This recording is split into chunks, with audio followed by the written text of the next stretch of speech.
Hi, so I'm just back from Stickletown. I thought what I'd do is do a bit of a gear review. I've not unpacked the rucksack yet, so I thought I'd just talk you through exactly what's in it, why I've chose a kit, how long it's taken me to get it, types of brands and things like that.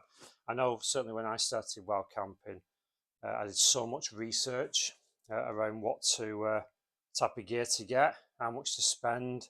Do I get it new? Do I get it second hand? So I just thought this would be quite useful. It certainly helped me out when I was starting. So first of all, I've got the Osprey Atmos LT 65. So I've had this probably 6 months, since about Christmas.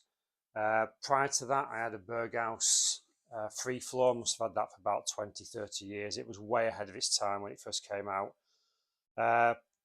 And they both probably weigh about 1.8 kilos. Now I have tried a Montane Trailblazer, which didn't have the frame, was less than a kilo. It didn't really work out for me, to be honest. I could get things in it, but it wasn't really robust. It wasn't durable. The mesh kept ripping on it. It was very uncomfortable to wear. So I've gone back to something that's a bit more robust, got a lovely frame to it.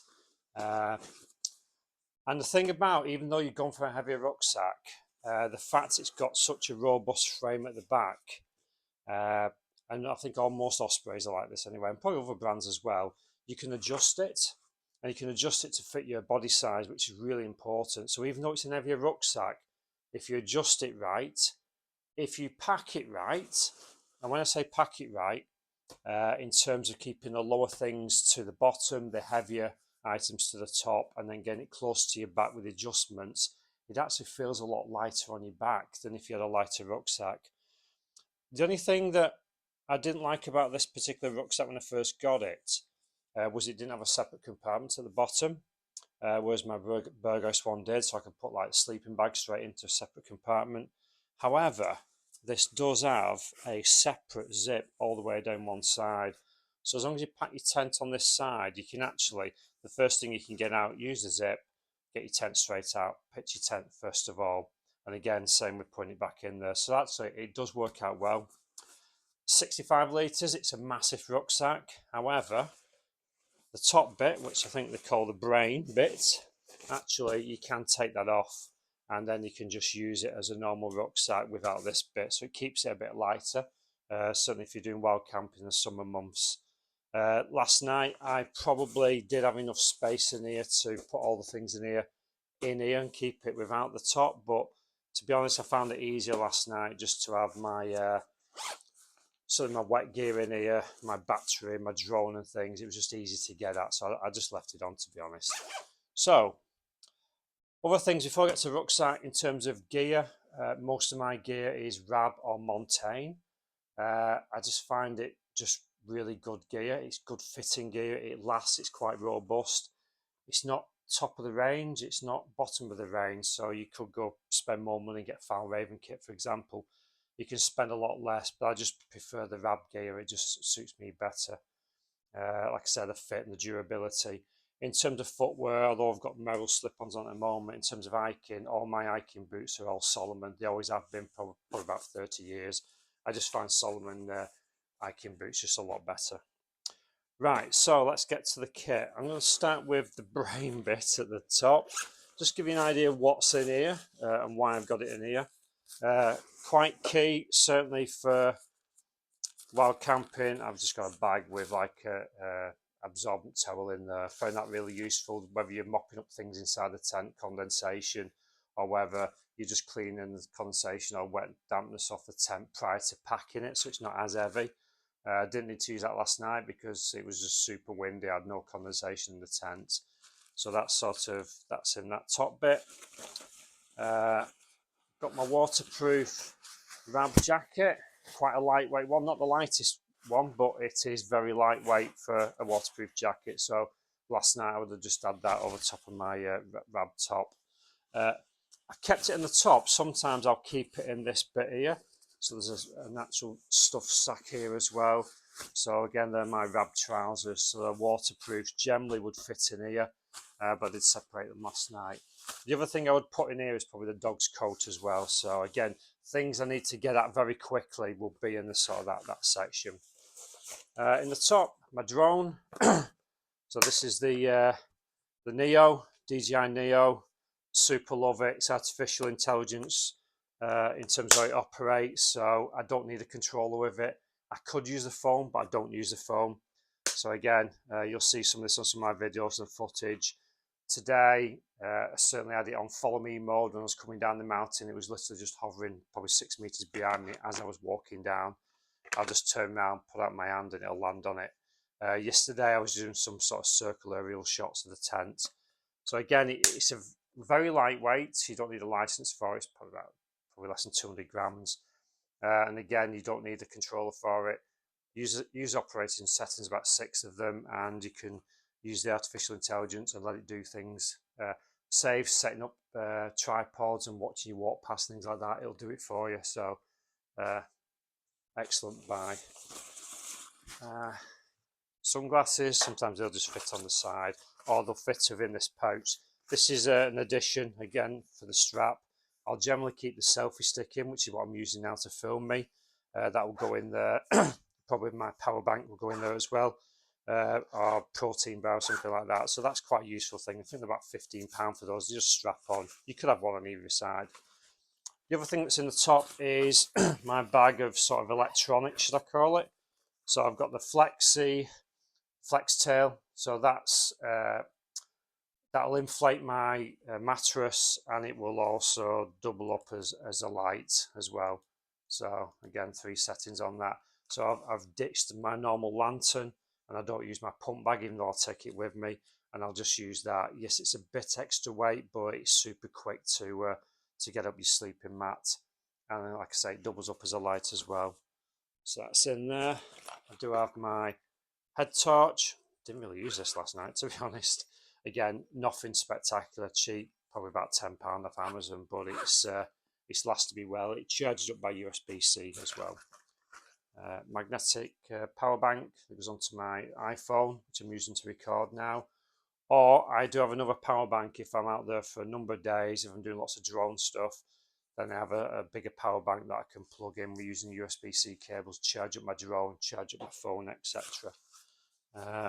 Spare battery for the drone goes in there. I've got a temperature gauge as well that I'll put on the outside of the tent. That's basically it, I think.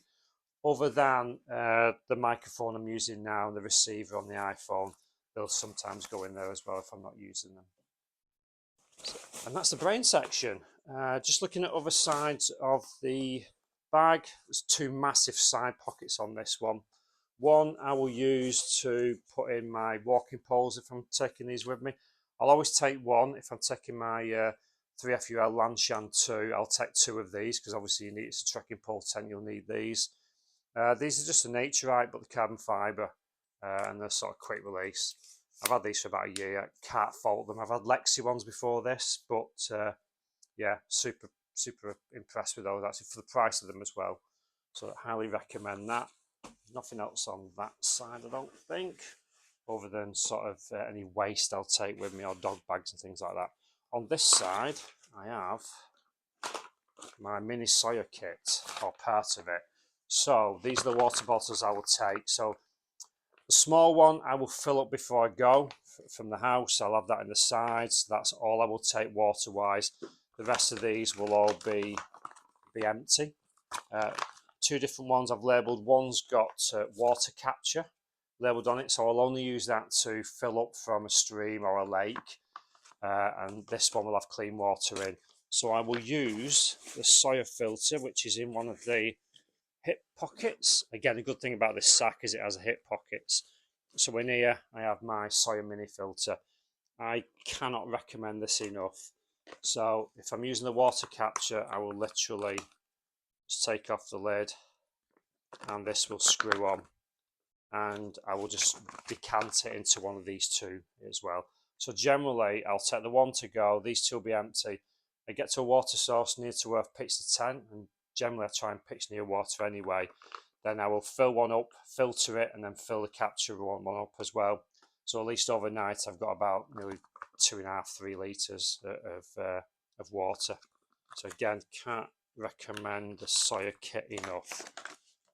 And if you look at its entirety, I used to have this in a little bag, that's all it is. So, highly recommend that. Hip pockets, Swiss Army knife, or I've got two versions of those. Dog treats, so generally go in their dog bag. Emergency whistle. Got some fold up reading glasses there as well on that side, and on the other side, first aid kit. So that goes in the hip belt. The other things that go in the hip belt will be protein bars. And I've got a tick remover somewhere as well. It's probably in the first aid kit.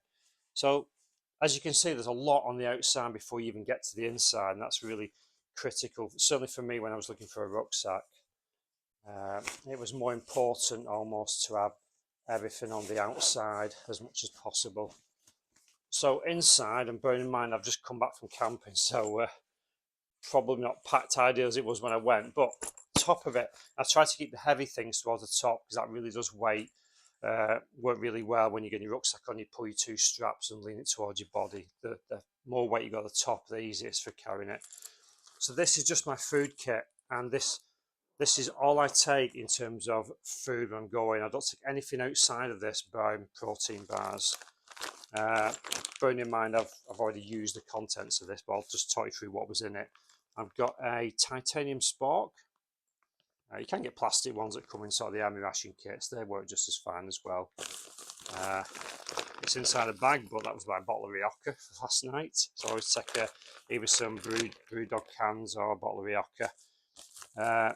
One thing I didn't have was my porridge. That's like from Aldi. They come in like containers. I just take it out of the container and just add blueberries to it. So I didn't have that this morning. I packed up super early. Kendall's mint cake, wipes, there's some spare mattress in there. There's a mouthwash that comes in a container like that. I take probably 3 coffees, hot chocolate, some whiteners. There's some wipes there for wiping your hands. And then in terms of food, there was some more cereal bars in there last night. I took soba noodles. So again, they're quite dry, very lightweight, probably about £1 to buy a pack. And I took some chicken already cooked and some peppers. I just mixed that in with the soba noodles. That was a super delicious meal. I have used army ration packs, the 24-hour ones you can get, which are great, but you get lots of stuff in there you tend not to use, but it's worth a try if you want to look at that. They're quite heavy meals though, so I always tend to opt for noodles and then take some food to add to the noodles myself. Or you can go for like the dehydrated 5-pot ones, but they're super expensive, about £10 each or £8. So that's all I take in terms of food. The back, which is normally where the bladder will be, if you're going to use the bladder system, I've got my pegs, 3 types I took last night. So I have 2 Delta pegs, and last night was like super windy, so 2 Delta pegs on the wind side. If it was really windy, I was high up on peaks, I'll probably take the 4 Delta pegs that I've got, and that's the Delta peg pack you can get with it off eBay as well. And then the pegs that come with my Otimos like Nomad tent, which is like the general ones. In fact, they're thicker ones. The ones that generally come with it are like that. Okay, so they're quite standard, but I've upgraded. So I do have 2 of these thicker ones, but I also have 8 titanium pegs that are sort of 7-inch ones. So they're really good. They don't bend at all. They are super lightweight and super strong. So I've got more than enough pegs I need, but it doesn't weigh too much, to be honest. So I always have a selection of pegs no matter what tent I take. My OEX stove. Again, love this stove. I've had this about 2 years. Top of it, there's like a foldable cup. There's a stand for it. And then everything else, even the gas canister is inside. So I think, is it the Hero one? I'm not sure, but it's about £40, but it's I can't fault it. It's got its own ignition. It boils really quick, and I mean really quick. And the gas canisters are only like the small ones. It's just a cardboard that sits in it. It's only small ones, but they'll probably last me about 4 wild camps.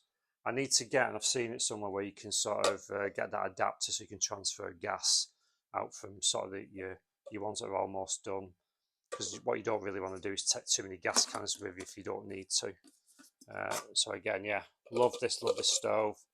Super easy to sort of just bolt this onto a gas canister, twizzles round, stand goes on it, and then this literally just slots it in the top. Yeah, love that stove, can't fault it. Put over there. Big Agnes Rapide SL sleeping mat. There's lots of reviews out there for sleeping mats. You can get really cheap sleeping mats. You can go mega expensive with sort of thermometre ones. This one, I cannot fault this one. It's super comfortable and super thick as well. So that's a Rapide 20 by 72 inches insulated. I think it's got an R value of about 5 or something like that. If I'm in winter, I then tend to take out a faux sheet that goes underneath everything anyway. So I've never had any problems with winter camping with that mat, and it's the only one I've got. So yeah, love that. Flextail pumps it up really quick as well. In terms of the tent, Otimos Nomad X-Lite, brand new to the market, well, probably about 6 months ago, I think. So it's the first time I had it up yesterday, so watch the video on that one. I cannot fault this. I've had a foul Raven Nabisco 1 light. I changed that for a 3FUL Taiyang 2, which I've now sold both of those. And I wanted to get to a stage where I just had 2 tents, one for summer and one that I could do all year round if I want to. So this one is my all year round one. The only fault I can have with it is its pockets, not enough pockets on it. And the guide rope's not luminous, and it broke my neck last night walking around the tent adjusting it. With my 3FL Lanshan 2, when that's up and you've got your head torch on and things, the guide ropes just illuminates. It's brilliant. So that's the one thing that's missing on that. Bit damp, got to dry that out later. And that's the pole set for it. So again, you can see I've not got the poles with the tent with the pegs. They're all separate in different parts of the bag. Might think it's overkill, it's quite big, but this is Leviathan EV 900 sleeping bag, down sleeping bag. So I had this last night and it was super, super cozy. I've been out in about -3 with this and not even felt anything, so love that. I do have another one. I have a Montane Alpinist, which is quite an old one and it needs redowning, but I'm not going to because actually it's okay at the moment for like winter camping. It's exceptionally half the size of this. So that's the sleeping bag, which I'll get out the bag in a minute and air it out. This I cannot recommend enough. So this is actually my seat. So these things fit up like this on either side. So you can use it as a mat inside, which I do. So last night Bailey slapped at the side of me on this. This was underneath Bailey. But if not, I have it up as a seat as well. So and you can sit quite upright with it as well, just by pulling the tensions on it outside or inside the tent. So, and if it's not there, it's lying in the back of my sleeping, my rucksack. So again, can't recommend that enough. My Rab microlight jacket. So last night I had that on once I camped up, had some food, went out for a walk. It was quite chilly, so I'll always have that. And that within it, I will pack some very silk gloves and an hat as well, like a Rab ski hat, a very lightweight one. So that's sort of thermals. If I was really winter camping, I'd have the sleeping bag. I'd have this, and I've got some Nature-Ike down leggings and the down feet ones as well. So I'd have that in the pack, and I'd also have the Snug Pack sort of jungle blanket. I have that for Bailey in winter. So they'd be like the things that would go additional to what you're seeing today if it was winter camping. This is for the dog. So I'm surprised how much weight that dog adds to this bag. And within it, I've got his, last night I just had his paw blanket, very lightweight. His food would go in here, so there'd be 2 rations of food, and his foldable bowl as well, so he can eat his food. Pillow, it's a Van Gogh one. That's the one thing I need to swap out next, I think. I need to get one that's partially down-filled, or I love pillows, and this is not quite cutting at the moment. So that's the one thing I'm going to look at next. Travel, tissue paper, toothpaste, so sort of a sanitary pack if I need it. Actually, I've never had need to use it at the moment, but it's always in there. Obviously, you need to. What else is in here? Oh, this. And this is if you get caught desperate at night in the tent, you don't want to get out your tent, so that's what you would do the business in, seal it up and then dispose of it in the morning. So I've used that on a few occasions. Certainly in winter, it's an absolute must because sometimes you want to get out your tent, but you don't want to get out your tent. So it took a while to find something like that, but you can see it's super lightweight and folds down to nothing. And that is everything in the rucksack, and that's the 1.8 kilo rucksack on its own. So all in all, when I left yesterday, when I weighed it, it was 11 kilos. I have tried my best to get it down to less than 10, but never succeeded. And certainly when you add your water to it, that's even more of a challenge. However, what I have got, I'm quite comfortable with. It's okay for carrying, and some of it is a bit of a luxury. So although I can make it lighter, I'm sticking with it. So there you go. Hope that helps you. It certainly helped me looking at other people's videos around gear and kit. Got any questions, just put them in the comments and I'll answer them. Thank you.